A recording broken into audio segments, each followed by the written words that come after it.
জানি জানি তোমরা সবাই গিফট দেখতে পছন্দ করো, তাই তো তোমাদের জন্য এই গিফটটা নিয়ে চলে এলাম। তো এতগুলো গিফট তোমাদের কিন্তু মন দিয়ে দেখতে হবে।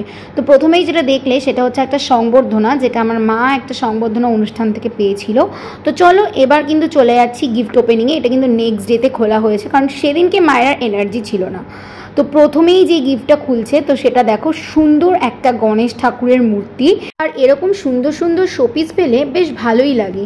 তারপর দেখো মা পেয়ে গেছিলো একটা শাড়ি, যেটা কিনা মায়ের খুবই পছন্দ হয়েছে, বিকজ শাড়িই তো মা সবসময় পরে।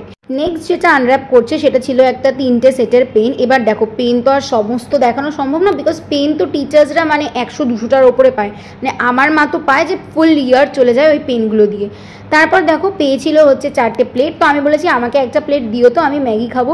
তো প্লেটগুলোও কিন্তু খুব সুন্দর হয়েছিল। তারপর দেখো নেক্সট আরেকটা গিফট, আর এটার মধ্যে কি আছে বলো তো। এবার দেখো মার যে কতটা পছন্দ হয়েছে যে তোমরা হাসি দেখেই বুঝতে পারছো। তো মায়ের অ্যানিভার্সারি একটা ছবি খুব সুন্দর একটা ফটো ফ্রেম করে দিয়েছিল, বেশ ভালো লাগছিল দেখতে। আর এই ফ্লাওয়ারগুলো জানো তো পুরো হ্যান্ডমেড, কি সুন্দর হয়েছে না।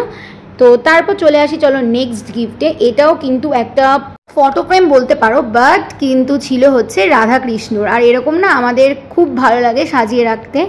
তো তারপর দেখো আরেকটা কিন্তু দামি পেনও পেয়েছে পায়রে কার্ডিনে, যদিও আমার মা এত মোটা পেন দিয়ে লেখে না, আমার বাবাই নিয়ে নিয়েছে। তারপর যেটা মায়ের সব থেকে useful use and throw red কালারের পেন 4টের 1 বাক্স পেয়েছিল। আর এই গিফটটা তো তোমাদের আগে দিনই দেখিয়েছি। একটা কিন্তু গৌতম বুদ্ধর মূর্তিও পেয়েছিল। তো আজকের জন্য এইটুকুই, বাই।